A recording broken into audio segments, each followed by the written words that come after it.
Hi, everyone. Welcome back to another episode of Global Card Collectors. You might recognize the person that's next to me. That's Kieran. Back again, my Pokemon advice friend, my Pokemon guru, the guy who I ask a million and one Pokemon questions to, because my daughter is now, I guess, a certified Pokemon collector. That's what she calls herself. She loves it, man. So first of all, I do want to say thank you so much No for your worries. advice. We had a great time at the Auckland Card Show. It was really, I think it really was geared for TCG collectors. There were sports cards there, and there were actually a few sellers that I knew. But the whole goal was to get my daughter into card collecting, to have fun with it, and we just had a great day. So I really No appreciate your worries. advice, No buddy. worries. Yeah, I'm enjoying the content you're making, especially the ones where you go to the card shows and like as you said, like showing Moana, the fine art of collecting. It looks like she's really enjoying herself, and yeah, that's awesome, man. Oh yeah, it's pretty much the main topic of a Yeah. conversation with us. So I wanted to ask, there is another card show coming up in a couple of weeks. We're going to be sellers, but I wanted to ask in the meantime, what would you recommend that we do? Do you have any advice on other things that we could do? So obviously we started out and we went to the card show with a couple of goals, and I think we really achieved those. But do you have any advice maybe for the next show, but also in between, and how, for example, someone like myself can start just to be a little bit more involved in understanding how the market Yeah, works and that sure. kind of thing? I guess one of the pieces of advice, especially if you're looking to get more into your collection or cards, is to just become more familiar with what there is available. I think learning about what products there are. I mean, there's so many different things. Like there's booster boxes, there's collection boxes, there's elite trainer boxes. There's all these different things, and oftentimes you don't even know what's in them, or you don't know what packs are in them, or whether there's Pokemon that you like that are on them. So I think that's probably the best thing is to try and learn what's actually in packs. You can watch some YouTube videos, some PokeTubers, some popular ones. They often get stock like 2 to 3 weeks earlier than stores do, and they open it and you can see Mhm. what they find in the packs and the different products. And so when you go to like a show or whatever, you can actually be like, hey, that's the product that I saw them open. I really like what was in that. I'll grab that. Um, Also, another thing is Good idea. there are actually set lists that you can find online. So you can actually Hmm. see what cards are in certain sets, and for the likes of Moana, she can look down the list and be like, oh, I like that card, oh, I like that card. And if there's enough likes in that set, that you can say, okay, that's maybe a set that we can focus on, and something that we can, if we see it available, we'll go purchase it or anything like that. Does that kind of answer your question? Yeah, I think so. I think so. And also, I guess I think that advice that you gave us from the beginning is like Yeah, collect what you love, collect what you like, collect what you love is it'll carry on to that, so we can look at the images on the different sets and find which yeah, ones we really really like. You know which card of yes. yours I really liked, and Moana loves them too. It's that rainbow, the Oh Pikachu yeah, rainbow one. yeah. It's really cool. Yeah, I really man. like it Yeah, too, okay. actually. So Unfortunately, sorry, Moana, but yeah, rainbow cards have actually been discontinued. So they don't actually make them anymore, which really sucks. I mean, don't get me wrong, there's wow. heaps of them on the secondary market, so you certainly wouldn't find it hard to find Yeah. some. It's just in the new sets they don't you can no longer get rainbow rares, because it's funny, like everybody liked them, but nobody wanted to collect them, which is kind of a bit at odds, right? So, I remember you talking about this last time, and you said that's probably a reason why they're going to make a bit of a yes, comeback down the line. And I think yeah, I agree with you because we when we went to the Auckland Card Show, a guy had the entire set of all the yeah. rainbow rares there. He was selling the whole thing for 50,000 New Zealand What? dollars. I was like, "Oh, this is nice. Oh, what have we got? Every What of every this rainbow one?" I was rare like, ever? "Oh my!" Is that what he did? Every single Wow. one, every He would have single had, one. okay. Yeah, So there's like a $50,000 he really wanted for it. famous rainbow rare Charizard from a set called Burning Shadows, and it was so incredibly hard to pull. I think it was one in every 1 to 2,000 packs that you'd find it. Um, and it had really bad print quality. So obviously PSA 10s of that card are worth so much, but even just trying to find the card in first place was like next to impossible. So I mean, if he's got the full set, he'd have to have that card. Wow. So and that's a rare card. But yeah, oh, that's awesome. Hmm. Yeah, like you said, I think like Yeah. future people are going to look back and be like, man, why didn't we collect rainbow rares? They look great. And they do when you have them in your hand. I Hmm. mean, you would have seen at the show. They look real cool. They're I real really like sparkly, them. and you know, especially girls like that stuff. So, Yeah, especially live. Like I remember you held it up to the camera and it mm, didn't quite work, and so I had to put the photo version of it in there. But it's sometimes a card just really yeah, pops in your hand, and when you see it live, you're like, "Wow, that's so different to the images that you've seen of it." So I think those are definitely yeah, some of man, them for yeah, for sure. sure. Yeah, very cool. Yeah, so so we are going to a card show, and you and I have discussed this before we came on tonight. But I'm going to be a seller at the card show, and a big reason why is because you and I were even talking about this offline as well. It's a little bit of kind of letting go of certain cards to hopefully be able to purchase some of the cards that you Hmm. really want. I think that the first thing that came to mind, there was um, there was a guy who I was listening to just this week. His name is Iowa Dave, and he has this show called The Shallow End, and he ended up letting go of a whole bunch of the cards that were actually quite valuable to him, and he ended up getting a Jackie Robinson rookie card, which is a Right. monster of a card. Anyway, I was thinking about the same thing, and I'm like, wow, at the moment, economically, it's pretty tough for us. We're down to a one income household and that sort of thing. Just to help out and make life a little bit easier and not have to kind of, you know, do some juggling math to be able to pay for things or just Hmm. to help out. I was like, there are some certain cards in my set that I could Hmm. let go of because, do I really like that guy? And so I feel like it's there are a bunch of cards. I've been collecting them and getting them ready for the show, and just looking at them, going, you know what, I could let go of that one. That's okay. Hmm. That one won't hurt. And I think they'll hurt Mm, a little bit, but I think if they were to hurt a bunch, yeah. it would be Yeah. something. So for instance, I have this card here. It's a Desmond Bain rookie card. It's the best Desmond Bain card that I have, and as you can see, as I hold it up That's into the nice. light, it's just really Mm, nice and shiny.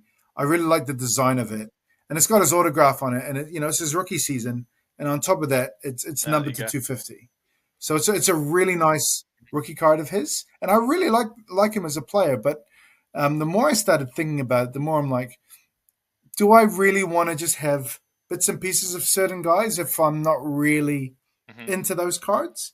And so, for example, this is going to be one that I'm going to try sell off Yep. at the card show. So that's going to be one that's going to be in there. And I've got a few like that. Here's another one. Um, it's a Tim Hardaway autograph card. I even showed this card to John in an earlier episode.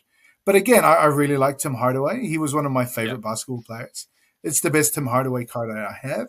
And it's numbered to 49 as well. But again, I feel like just the more you get into the cards, the more that I've been talking to people on the show, it's really important to be, I think, a lot more specific about Yep. what you want to collect.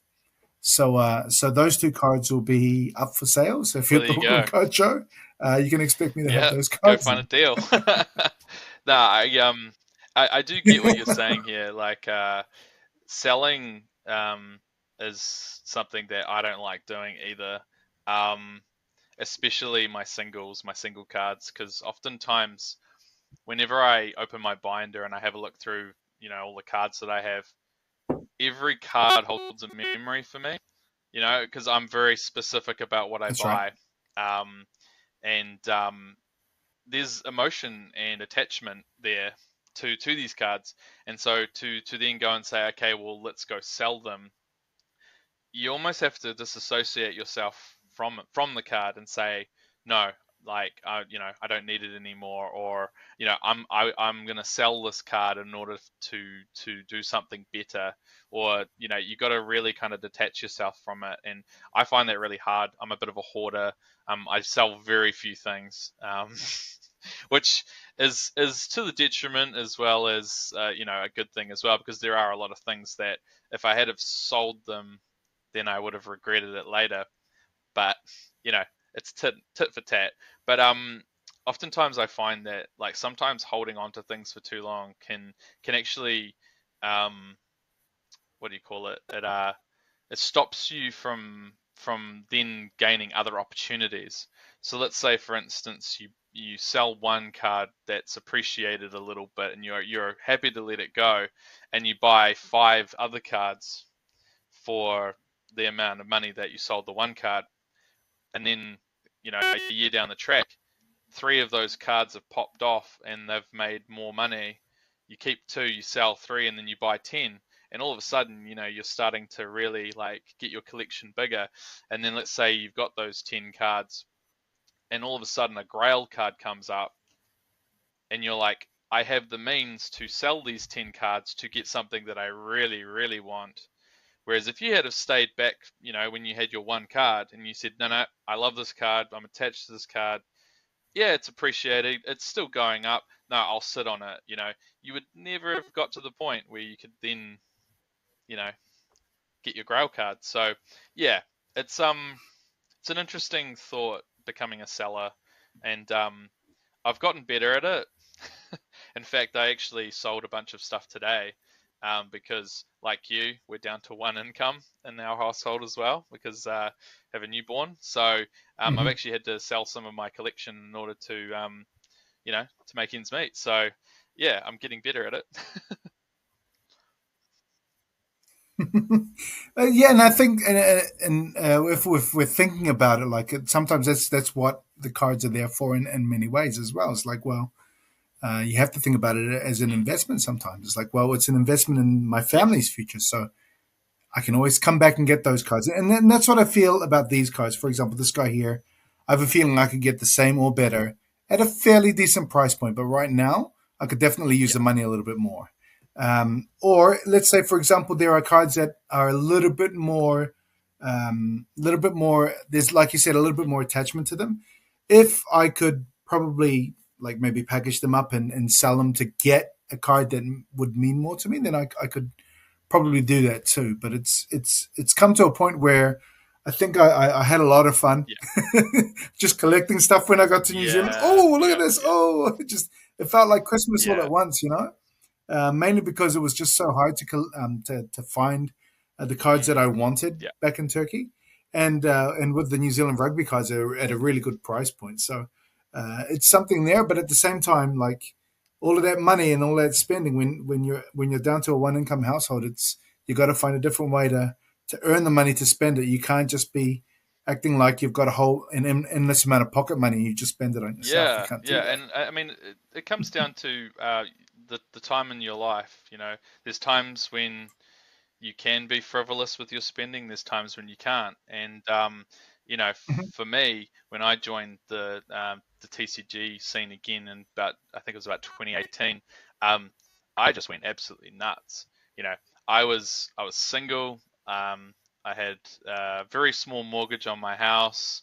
I had a good job, well paid, and I could afford to just spend a whole heap of money on cards, and I did. And I burnt myself out big time. I think we talked about it in the last episode. Was having really needing to have a focus for your collection. And the reason why I say that now is Hmm. because I just tried to collect everything. Um, and yeah, obviously you can't collect everything. um, so That's right. at that point in time in my life, I could afford to buy all these nice things and have like a really cool collection. But obviously things have changed. I have a new house, sizable mortgage, two young kids, down to one income. Very different circumstances, and so I've really had to rein in my Hmm. spending big time because my partner's been off work for 10 months, and there really hasn't been any money to do that. I've had to sell cards to buy cards, or sell things to buy things, rather than having play money, as such. And I think that in general, um, the way that things are going at the moment, especially with the economy and you know the way of the world at the moment, there's going to be more and more people that are going to be in hardship, and they're not going to be able to afford luxury goods like TCGs and collectible cards. So I think you're going to find that a lot more people are going to show a lot more restraint. There's going to be less frivolous spending on TCGs, and yeah, it's going to be an interesting time the next sort of 5 to 10 years. Yeah, I guess you can kind of wish for the lottery, but at the same time, you're just like, you know what? What's going to be the smartest move Mm. for me right now? Because you can't keep going for things and buying things Yeah, online and it's so easy, uh, right? all the time. You got to. Yeah, It's so easy. You just press a yeah. button and it's at You the just, house I in a mean, couple of days. And so that's been a real tough yeah, learning yeah, curve for totally, and me. it is, and that's the problem, is it's so easy, and I've seen it in some of the TCG groups where people that have sort of lived beyond their means and bought things that they shouldn't have, to the detriment of either their family or their friends, or whatever, and they've had to come into the group with their tail between their legs and say, "Hey guys, I really messed up here. Someone needs to buy all my stuff." Because it's really put us into hardship. Yeah, Yeah, wow. and it's sad to see that. But it is one of those things where it is addictive for sure. TCG and collecting and all that kind of stuff. Even Hmm. sports cards, I can imagine, very addictive. Yeah, Oh, big time, and big time. being able to sort of say to yourself, hey, like, it's irresponsible to do this at this time. You know, and no, I'm not going to buy it, even though you really, really, really want to. Yeah, it's something that I think everybody has to obviously weigh up for themselves. And the that billionaire who has an endless amount of money to be able to spend on cards. They're Oh very yeah. lucky.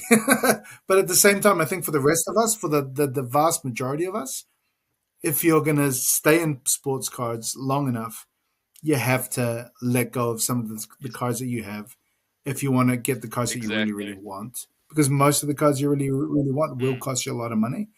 And at the same time, I really like your idea of the perspective on life as well. It's like, well, at the moment, you've got a mortgage and you're down to one income, and it's the same with us. We're down to one mm. income here as well, and it's just like, oh man, I really want that card. I really want to get it. Do I spend that money on it and And just then get buy in it right trouble and have away? to sleep on the And couch. um and I think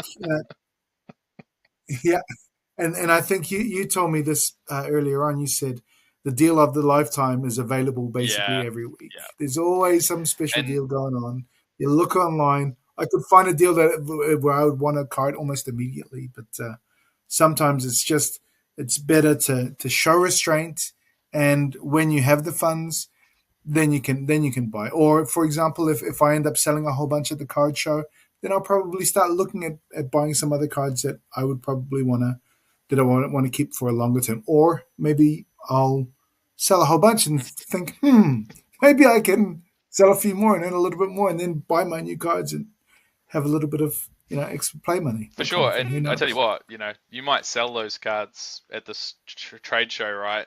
And then a couple of years down the line, um, you might be in a better financial position and see the exact same card, or obviously not the same number, but the same card, different number, and be like, hey, I can actually buy that back. I remember that card. That was a really precious thing to me. You That's right. buy it back, and then that creates the next bit of attachment to a new card, or it becomes that much more special because you realize, hey, I remember that card. That card was when I was, in a bit of a hardship time, but now I can actually afford to buy it back, and it'll become like a treasured part of my collection. And Yeah, yeah, it's yeah, totally true. Totally true. Even it's a little bit different, but I don't know if you remember a few episodes back. I interviewed a guy called Shannon, And I think his literal uh, Instagram handle is the The Great great Buyback. buyback. I don't think that he had to sell off his collection because of hardship, but probably because they got Yeah. lost because he was a kid. And he's like, I want to get all the cards that I used to have as a kid, buy them back because those are the ones that I've wanted. And I've done a lot of that lately, and I think it's time for me to really just and I have been just to look at the cards and say, Mm, do I really want it? Do I really want it? Is it something that if I sold it, it would hurt? And I mean, these ones will hurt a little bit. You know, this one in particular mm, will hurt a bit to sell. But I know that there'll be another card of his on the market soon, and I could probably get it for the same price point, maybe even in a year. But if not, right now, I think I'll be yeah. okay if that one Yeah. sells. Again. That's how I'm going first, and then Yep. later on, if it comes down to my family or a couple of pieces of cardboard, I'm picking the family Absolutely. first because you know it's Yeah, just and what you that's do. responsible, Yeah. and it's the right thing to do. And what I always tell myself is it's not going to last forever. There'll be a time when things are better and things will, be better, money wise, and then I can have a bit of play money and buy, what I want. But at the moment, I'm just going to put my head down and yeah, there's some nice things available, but you know. The great thing about, especially when it comes to TCGs, is there's always a new set coming out. There's always a top card that everybody wants. There's always opportunity. Just Hmm. because you let go of one Hmm. opportunity doesn't mean that there's not like 100 more the next day or the next couple of years or whatever. So yeah, it hurts at the time for sure. I think you will feel a bit of a pang when you do sell those cards, right? But in the end, Yeah. it's for the better. Yeah. Mm, I agree. I completely agree. Well, I thought that was something that after we talked last time, we both wanted to kind of share mm, that. I think, and I think it's been going okay. Like I've definitely reined in all of that online spending that I yeah, was doing before because it really was just way too easy. You press a button on your phone, and then the card turns up at really well packaged in your letterbox yeah. a couple of days later. Yeah, are you like Oh, me? cool, that's Are great. you Let's like do me that where you're just again. like peeking out the door every couple of minutes to see if the courier's been there? I honestly, I'm guilty of that. Oh, not so bad. My wife just kind of looks at me and goes, Yeah, yeah. "Ah, What are you goodness." looking at? Oh, nothing. Now, whenever my wife sees me get a package, she just kind of looks sideways, and she knows it's Yeah, yeah, cards. yeah, Like, all right, yeah, yeah. I did make I think probably my last big purchase was a couple of weeks ago, and I won't be purchasing anything afterwards. But talk about like the deal of the century yeah, type of thing. I told you about it earlier on. It's a couple of yeah. boxes of cards, That's so awesome. I'll be opening those shortly, and then after that, it's just kind of let's see if I can sell some cards at the show. So that's basically where we're going from Nice. here, I Yeah, guess. that Hey, shall we cool. change gears a little bit?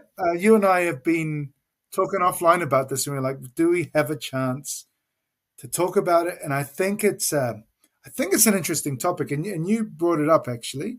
You wanted to talk about the CT scans on Hmm. cards at the moment. Can you explain like what that is doing in the TCG community? Like, what have you seen? What are people telling you? What's the vibe over there at Right. the moment? Yeah. So for those who don't know, I'll put a bit of context into it. So there is a there was a video that came out online. Must have been about 2 to 3 weeks ago. Um, there was a guy who had a CT scanner, and he put a couple of packs of cards in there, and he was able to scan the pack and figure out what cards are inside based on the holographic patterns on each of the cards. Um, so obviously, this has pretty big repercussions for sealed product, or wax as you like to call it, in sports, because as a collector, you can essentially scan your box or scan your pack to see what cards are inside, and if there aren't any good cards in it, you can sell it, for a decent price. Or if there's a really good And still have the yeah, or seal if on there's them, a yeah. really good card in there, you know that you need to open it, or you want that card, you're going to open it. Um, there's a real dichotomy of opinion on what that means for TCGs. There's people that are like, hey, I don't think it's going to go anywhere. This is just, a like a what did you call it, a fad or something, or it's not really going to affect the market at all. And then you got the others that are like, this is the end of TCGs. This is going to ruin the market, blah blah blah, all fire and brimstone. And yeah, so there's people on both sides. I think genuinely there is probably a little bit of a threat to vintage. So the thing about the scanning is it's not cheap. So if you scan a pack, it's I think at the moment they've actually commercialized it. Sorry, I forgot to mention that they've made it into a commercial service. So um, it's $75 per booster pack, and that's US dollars. So it's not going to affect modern cards. You're not going to scan modern cards because the pack's not worth as much as you're scanning. And if you scanned too many packs, it wouldn't be worth it Hmm. economically. But if you've got a pack of cards that's worth 400 US dollars, 75 US to see what's inside it isn't that big of a deal, I don't think, especially if there's going to be a really good card in it. So, um, you know, I think that there's going to be a lot of skepticism towards vintage packs now, especially loose vintage packs. People are going to say, well, is it scanned? And, Hmm. people are like, oh, no, no, no, it's not scanned. And even if it was, there's no way to prove it, right? So, yeah, I think vintage packs might take a bit of a hit because people won't want to buy them anymore. Um, the thing is about that though, and this is what that used to happen in Pokemon. I'm not sure if you can do the same in sports, but people have been weighing packs forever. Do they do that in sports where they weigh the packs to see what's heavy? Yeah. Yeah. Okay. Yes. So Yes. my Guys will take scales to the yeah. retail stores. They'll Oh, take these scales and then they're weighing the boxes oh my before they buy goodness. them. Just Yeah, the yeah. worst. So essentially you're already trying to game the market. It's existed forever. Like vintage packs, like I reckon if you're buying loose vintage packs of Pokemon online and it says it's unweighed, 99.9% of the time that pack will be weighed. 100%. Like people aren't going to sell it unweighed Wow. because it's worth so much money, right? So you can either have heavy or light packs. So light pack means that there's no holographic card in it. Heavy pack means there is a holographic card in it, or there's a good probability that there's. It's not 100% guaranteed, but there's a higher probability of there being a holographic in it. And it's funny because there's different prices on the market for light and heavy. Obviously, heavy is worth more because the chance of a good card in there is much higher. Now, you don't know what good card you're going to get. You just know that there's going to be a good card in this packet. Whereas now, if you've got a heavy vintage pack, you're going to scan it, see what holographics in there. If it's not one of the top cards, you're just going to go sell that pack, aren't you, as heavy? So, You could sell it as a heavy. It's yeah. heavy. I haven't The scanned it. interesting thing also is Wow. that, you're going to have packs on Wow. the market where someone's going to say, scanned pack, guaranteed Charizard, 10x the price, So, there is, It's going to be yeah, wild to see what yeah. It's happens naive next, to think that actually, because there'll be a lot of fake ones. People will open it up and go, "There's no Charizard yeah, here." yeah, yeah. I think, yeah, it just gives a bit more specificity to the gaming of the system, and yeah, like I said, it's going to affect vintage, but personally, I don't really hold a lot of vintage, so it's not that big of a deal for me. Um, Apparently, yeah, they can scan booster boxes as well, not just single packs. So that's Wow. potentially quite a big game changer. I think you're a bit naive if you think it's not going to have an effect. Um, Sorry, I'm rambling on here, but there is just one other thing that I'd like to say. No, no. Is apparently, and this is just a rumor, but it wouldn't surprise me. There's been people saying, "Oh, this stuff's been happening for years." You know, oh, you know, Joe Blogs has been CT scanning packs and getting all the good cards for years. I'm surprised it's taken this long for it to come out. And I wouldn't be surprised if people have been doing this for a long time, and it's only just now that people have like, oh, you know, this is something that we can do now. mm, Wow. Well, now everybody can do it, and so at least the cat's out of the bag in mm. that sense, I What do you guess. think about the sports market? I mean, obviously, it's not The just Pokemon and TCGs that they're doing this to. They're also doing it to sports cards. What do you think the effect would That's be? right. There's super high end sports Mm, cards that are modern. So the top of the top sets and or the top of the top boxes that you can buy, and you'd have maybe four or mm, five cards in there. That they'll sell for 10 grand, some for 20 grand at the peak. There was 20K, like they're expensive boxes of man. cards. You can look at the vintage basketball cards and look and see how many rookie Jordans are in Mm, those boxes. You know, because you'll get a couple, but they'll be able to count them. Oh, there's 7 rookie Jordan cards in here. They'll be yeah, able to do that soon. And why would you not spend?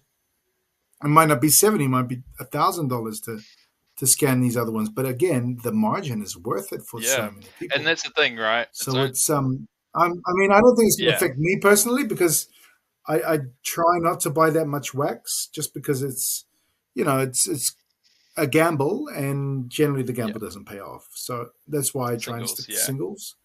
But it definitely makes me reluctant, even more so, to even think about buying any even medium level wax. It's just like yeah, the game's already rigged against you, and then here's just another thing on top. Why yeah, for would you buy sure. it? And And they even have in sports yeah, cards. yeah, In sports cards, there's even this other this other wrinkle that they have, and it's Tops. They've come yeah, out. You know, Tops, tops, the yeah. sports card brand.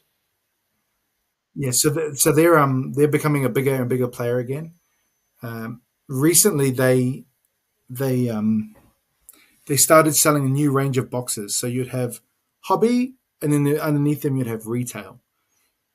Recently, they brought out a new range of boxes and cases that you could buy, and they nicknamed it Breaker's Delight. Breaker's Delight.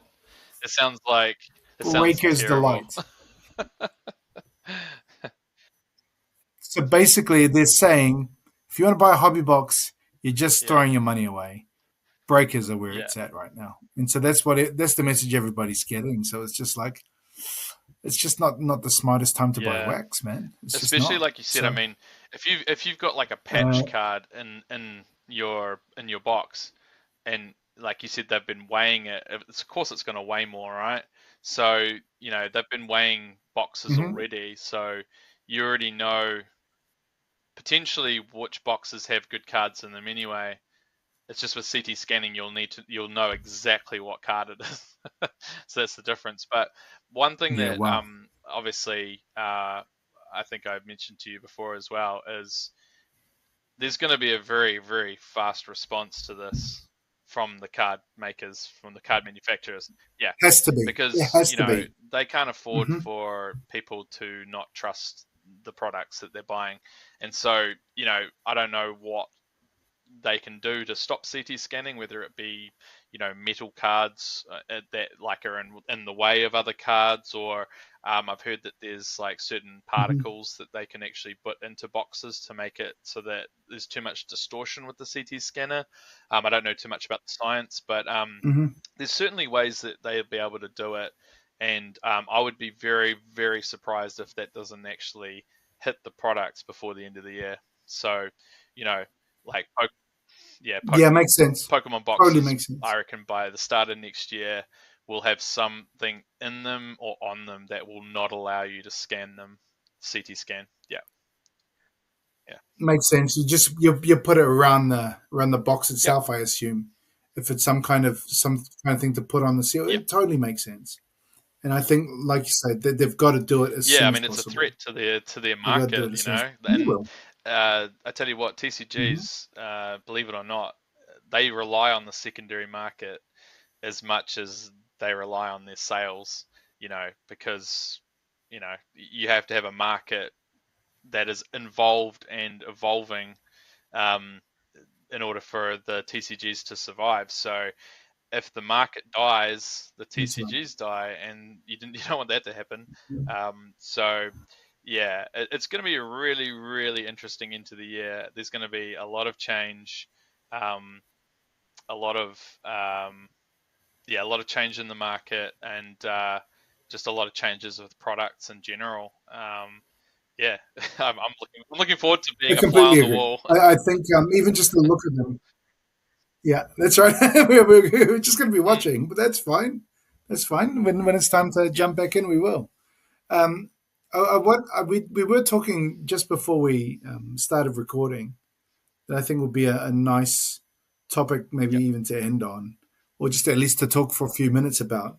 And I was showing you those two cards again, and how they're mm, numbered cards, and how sports cards in particular create these fake type of rarities where you'll have a card that's numbered to 25 and you got really excited and I was like, wait a minute, there's probably five different variations yeah, that are numbered to 25 and then another five variations on top of that that are numbered to 99 and another five numbered to 125 to 199 to 250 and then from 25 you might go down to maybe 10 and then down to 5 and then down to 1. So it's interesting because there are people all over the place who talk about, one of one, get mm, a one of one card, and I've got a few yeah, one of one cards, and the more you see them around, you're like, they're actually not that rare. They're rare. They're worth more money than your yeah, standard ones, but it's this false sense of rarity mm. in sports cards, and you were saying that feels like it's going to be almost a semi last resort for TCGs for them to get into that because they don't need to do it right now from the Yeah. sounds of Well, things. yeah, as you said, like serialization of cards doesn't really exist in TCGs. There is one recent example of it, and that was the One Ring from Magic the Gathering. I don't know if you know about that. They made, Hmm. they obviously did like a Lord of the Yeah, Rings promo set, and oh that was a yeah, big it was deal. a big deal. And Magic the Gathering was in the shit. Sorry, I probably can't say that on on the podcast, but they were in the dumps. They were guilty of overprinting product, charging too much, basically doing all the things they could to kill the TCG, which is interesting because it's one of the oldest ones. But they were really mishandling the TCG, and they all of a sudden come out with the first serialized card of Magic the Gathering, and all of a sudden the hype goes back up again, and oh, now Magic the Gathering's recovered. And I kind of like Wow. was waxing lyrical before about how, if ever there was a time when Pokemon took a real downturn, then serialization of cards could potentially be something that would lift it back up. I mean, um, you know, they it, it's never been stronger than ever at the moment, so they obviously don't have to do it. But if things did end up sort of taking a downturn, then if they decided to do serialized cards, it would be a really big deal, really really big deal. And you know, if you could if there was like say only 100 cards, 100 versions of a Charizard or something like that, I hate to think what the price would be. It would be so expensive. It would be it would be Because ridiculous. sorry, the One Ring, I mean, the one of one cards in yeah, the sports hobby. yeah. So Yeah, the One Ring actually sold for, I think it was like $1.5 million to Post Malone. Yeah, just because there's only one that's of right. that card, and Seen it's the the video. It's only awesome. Magic the Gathering card that's one of one, and it sold. Yeah, it got graded. I think it only graded an 8, a PSA 8. Um, and even Yeah, then, Post Malone paid like $1.5 million for it US. So yeah. He put it in the slab, obviously for yeah, protection to be able to show off, but at the same time, you want that tick of authenticity. This isn't a copy. yeah, This is the real one, and that's why the guy graded it. exactly. Yeah, it Yeah, makes sense. Yeah, the same thing happens with sports cards, but not for every single card. There are certain sets, generally the highest end sets, that the cards will be worth a yeah. boatload of money. And if there's a special player, oh man, you're looking at Like top dollar. Luka So Doncic or something. there was an NBA guy this year. Yeah. That's right. So there's an NBA guy here this year. You might have seen him. His nickname is Wemby. He's a French kid. His name is Victor Yep. Wembanyama, and I can't even remember the number that his one of one cards have gone for, but they are just it's just in the completely out of our league. It's like life Yeah. changing money, you know. You can there's no need for another mortgage anymore. You're selling the card and then basically paying off that mortgage in one hit easy and probably having money to spare. It's big money for some of And these you see, cards. crazy. So the serialization works Yeah, yeah, and sometimes. I think what you described before is maybe they overdid it a bit with sports cards, where there's too much serialization of cards.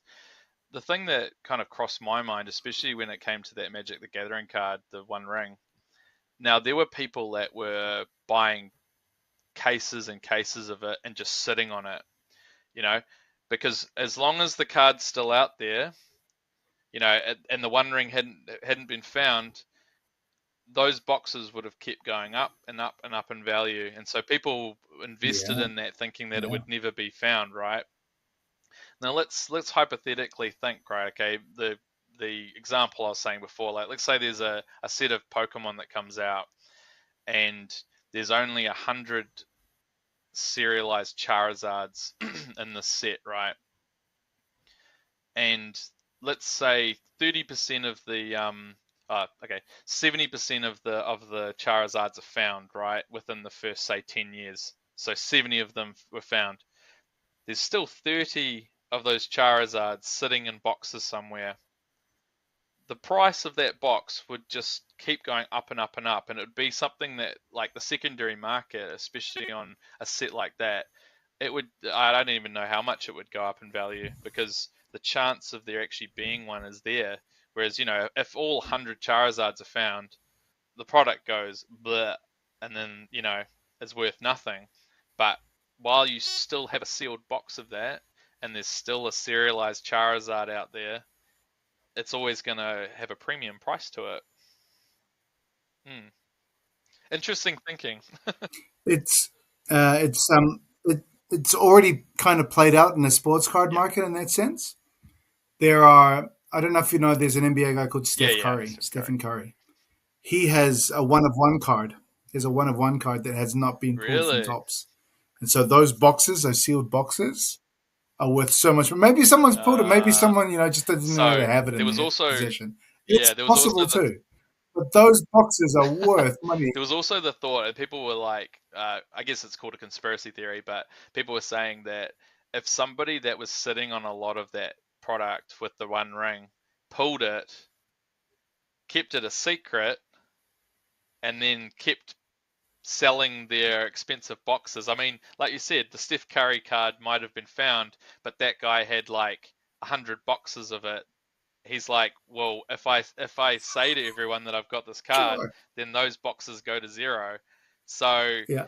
it's yeah, there'll be almost be like you'd be able to play around with that a little bit and manipulate the market if you actually found the one of one. Yeah. Yeah. So those are all the dangers of Mm. serialization, and that's where Yeah. sports cards are. Just because it's such a big market, and because they want to sell as much product as they can, that every set of basketball or sports cards in general have serialized cards, and there must be I don't know how many sets there are around. There's so many different sets of basketball cards 10, 15. There's a boatload. Yeah. There's some that I'm like, oh, they're still printing those, okay, but they just and right now Panini is printing like it's going out of fashion because they are going to be losing the NBA licensing, and I think not All next year, but right. the one after. So they're going for it. Yeah. They're going for it, man. Like we're going to make bank right now, Where's it and so they where's it are. going to? Do you know who's going to be They're printing the printing their NBA life cards? depends on it. Tops. Ah, there you Tops. go. So basically, the company Yeah. that owns Tops is Mm. called Fanatics. They also just signed a licensing agreement with the All Oh, Blacks. really? So yeah, there's two sides of a coin there because the good news is hopefully that they'll start Tops rugby printing cards. rugby I'd be cards down again, with that. which will be Yeah, that's awesome. amazing. Can you imagine? Yeah. It'll be amazing. So that's number one. But on the other side of the coin, if they do that, will the All Blacks be able to sign in-person autos back here in New Zealand? Yeah. Because it's one of the beauties of being in New Zealand, man. You go up to a guy, hey man, can you sign Yeah, my no card? Yeah, problem. sure. Yeah, I'll do it. and there's no issues with autos, but after Fanatics comes in, they'll be wanting Yeah. exclusivity, and they'll be like, you can't sign any more old cards. They have to be a tops card, or Yeah. they'll do That some funny sounds, stuff like yeah. that because I don't like that's what that, players but do these I can days. kind It's of really understand annoying. from the business perspective. But yeah, it's sort of one of those New Zealand things where we're always just like, nah, no worries, don't take things too seriously. And yeah, I'd hate to see that happen, to see Hmm. like, imagine saying no to a little kid that's got like one of your cards, being like, please sign it for me. And he's like, A sorry, I Weet-Bix can't do card, it. yeah. And how upset that kid would be. Nah. um, I think I've literally seen that happen in Jerry Maguire. You Yeah, know I that do. movie And Jerry no, you're Maguire? right. There's this kid who Yes, comes over, can you sign my card, please? It's like, oh no, I only I sign this remember brand, that. and you're Actually, like, when what you a said that, when dude. you said Jerry Maguire, I was like, yes, that's where I remember it from. Yeah. I was going to ask a question. Yeah, you're a hard case. How long has serialization in sports cards been around? Like, is there kind of like a It's number? been a while actually. It's been a while. Because it wouldn't have been forever. They would serialize quite high a lot of the Mm, earlier stuff. So even back in the '90s, yeah. they were serializing cards, and I never quite understood it back in the '90s. It was like one of 40,000, and I'm like, is it one in 40,000, meaning that I've got like a Yeah. really rare card, but one of 40,000. That's what they used to do with this company called Classics Basketball, who used to do a lot of the college basketball stuff, Yeah. NCAA stuff.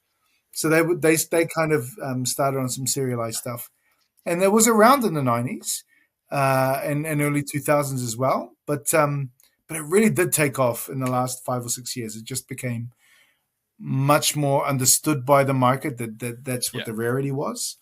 In fact, there's some really amazing '90s cards, and they're called uh, metal cards. So there's these I think the Skybox does them, a basketball brand, and they have this set of '90s cards where there are 100 serialized cards. 90 of them are red, and the That's last 10 are cool. green. And we call them, because they're metal cards, we call them precious Oh, metal I've gems. heard of And precious so metal gems. Yeah, yeah. Yeah. yeah, so basically from card number 11 up to 100, they're Yeah. all going to be reds. And then cards 1 to 10 are the greens. And so there are Michael Jordan and Yeah. Kobe Bryant cards in the set, and those Jordans, you're never going to see a Yeah. green one come up. But if you ever found one in the wild Yeah. that was legitimate, you'd be on a gold mine. It would be worth Millions. millions of Because you said dollars. that, is that the It card that might be one of the most expensive is sports that the cards in card the that you world. said was the most faked card? The Michael Jordan precious gem? No, that would just be a Rookie. Oh Jordan yeah, rookie base gotcha. card. Yeah. That'd be a Jordan rookie Yeah. base card. The funny thing about these metal gem cards, just randomly, just as a weird tidbit, what's been happening lately is that they've been getting the base card versions of them, and the base card versions have like this silver foil in the background, and people are grabbing like a red Sharpie and coloring No. it in, and then trying to sell it as Uh, a a red version, which is worth hundreds of yeah. thousands of dollars. Here you go, you can buy this red, and I'll just color it in with the I actually Sharpie. saw a guy. There's a YouTube series where he bought I think it was a Michael Jordan, um, precious metal, um, and it was fake, but it was graded. So it was fake, but it got graded by PSA, even though it was fake.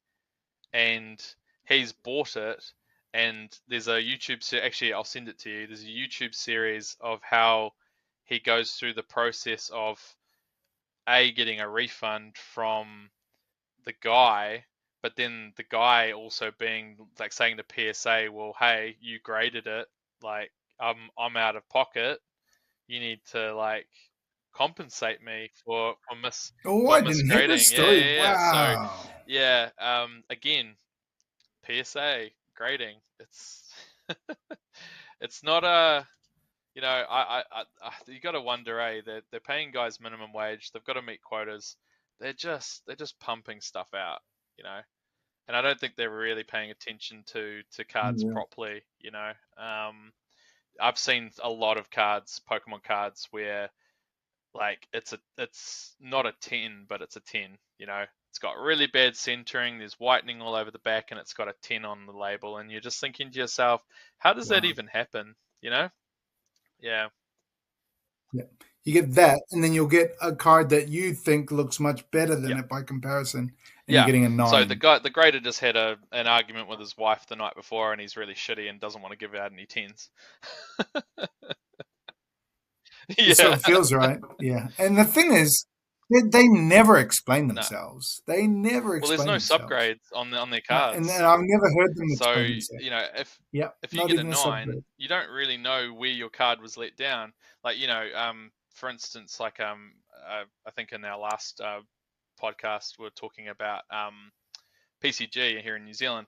You look at the card and you can actually see the subgrades, and you're like, okay, I got a nine for corners, and you look on the back and you're like, okay, yeah, actually, you know what? There's a little bit of whitening there. I can understand that. But with a PSA grade, it just says nine or a 10, and you've got to wonder, why is it a nine or a 10? You know? Mm, yeah, Very true. Very true. Yeah, and they answered nobody, and they literally don't give no, any answers to anybody. You never see any statements about them about anything that they're doing. They just kind of, I think around the only time it was when you talked about it, and the last time we talked was yeah, the shutdown. And they're like, we're inundated with requests, and because we are on a skeleton crew, we've got yeah. to just stop. We've got to stop for a How year and crazy catch was up. that, eh? Yeah, unreal, For everyone. I mean, unbelievable. I can understand why they did it. There was such a massive influx of people wanting to basically grade everything that they had, like, over COVID. Hmm. Joe Bloggs found his binder of Pokemon cards that he's had ever since 2000, and he all of a sudden heard that Pokemon cards are really expensive, and if you grade them, they're even more expensive. So he sends all 300 of his Pokemon cards, which are in terrible condition, into PSA to get graded, not knowing that you really only want to send stuff that's in really good condition, and even then you want to send the more valuable cards, not just your common uh, That's right. ditto Not your or base. something like that. So yeah, yeah. Just had one final question, if that's all right. So I think one of the most interesting things about PSA is when when the boom hit, especially for basketball. There was this guy. His name is Zion Williamson, who's a really good basketball player, but people were prospecting on him really hard.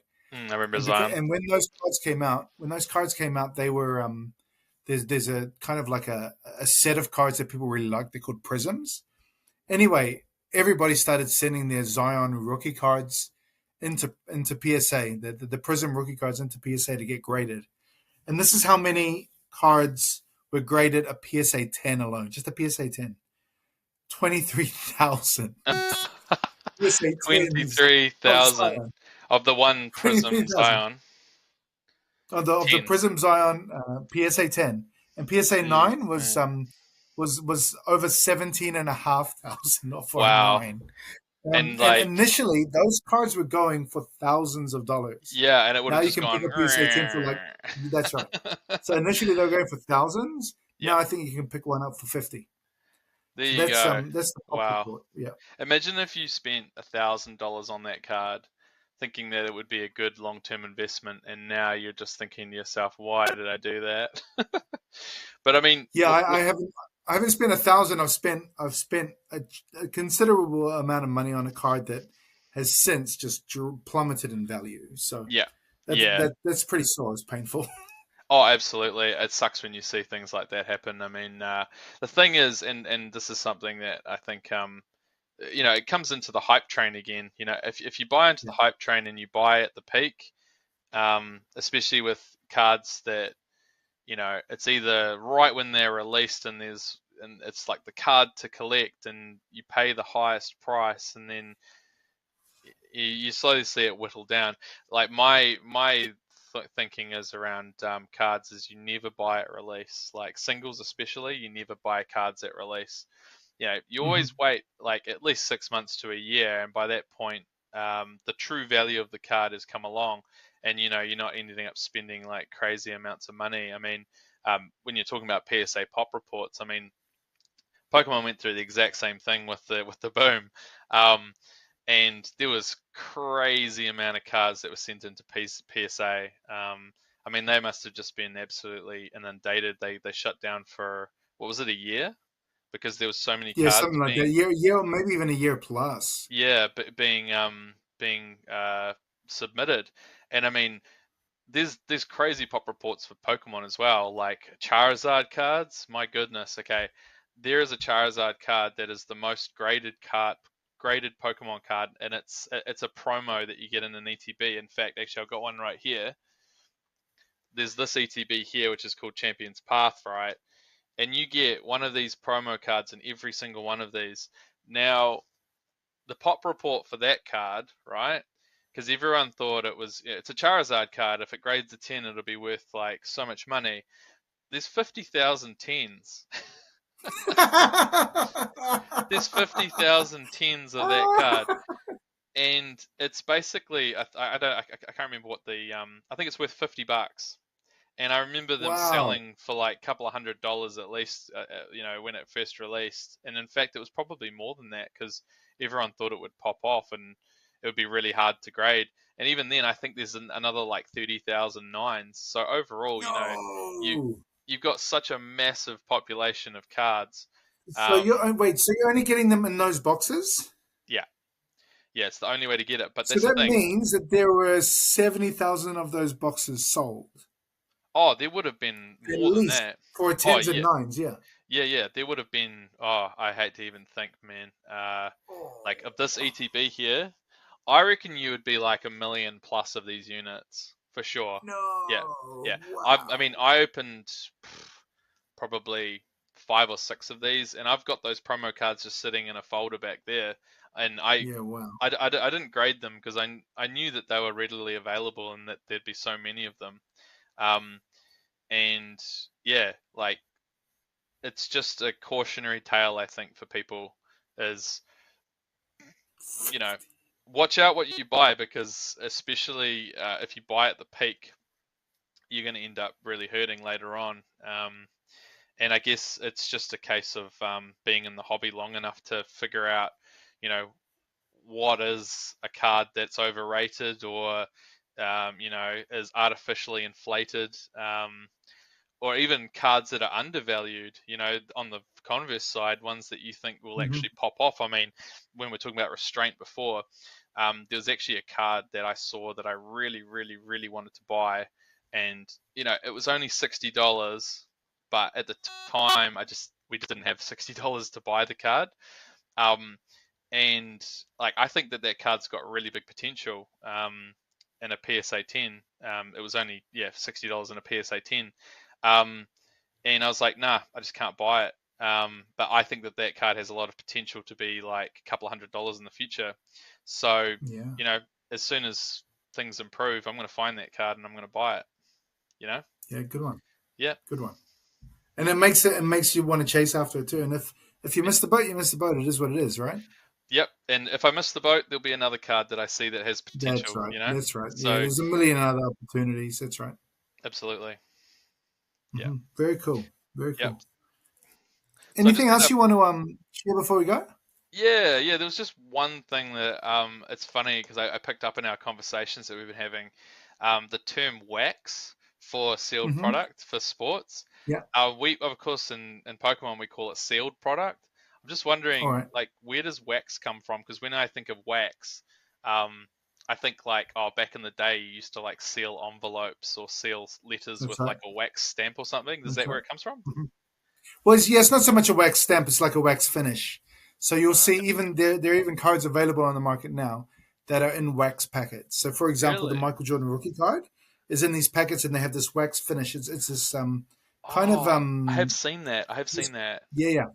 Because I've seen So it's like this kind of a different kind of paper. There's a cover. yeah, It's got like a glossy finish on top of it. But then when they seal it up, they close it up, and then they put a little bit of wax on it just to kind of make it stick. And it's not exactly that you break the seal like in a letter. It's yeah, a much. It's basically just something being painted on, using a paintbrush on, and that's it. I But have that's where actually, the term wax comes from. yeah, I have actually seen beeswax. You like keep There you your go. cheese in it. You wrap your cheese in the beeswax kind of Hmm. like paper. So is that what old Yeah, sports that's the cards kind are of in? paper. Yeah, Ah, that's the right term to call it. oh, Yeah, there you go. You learn something new every day. yeah, yeah, yeah. And you'd have those, and then you'd have a stick of gum with it as well. A So you'd have stick a of little gum. stick That's of right. it. Yeah, yeah. Imagine what the gum would taste like now. Oh yeah, that's what people do. So when they open up these packs that are 40 years old, they're like, I wonder what the everyone asks that question. Shall we Oh try it? Like, no. no. And I think some, a couple of random people just to get people to watch will try it out. That's what they do. Yeah. Oh, that's awesome. Yeah, very cool, man. Hey, I've had a lot of fun having a chat. It's always good to talk cards with you. And Yeah. unless you have something else to say before we go, I guess we can wrap it up and meet up again soon. Yeah, yeah. No, I've got nothing to add. Obviously, yeah. Thank you so much for having me again. Always a lot of fun. Just Agreed. talking about TCGs and sports cards and everything. Obviously, a lot to learn, a lot going on. So yeah, no, I really appreciate it. Thank you. Yeah, cool. All right, mate. See ya. Okay, see you later.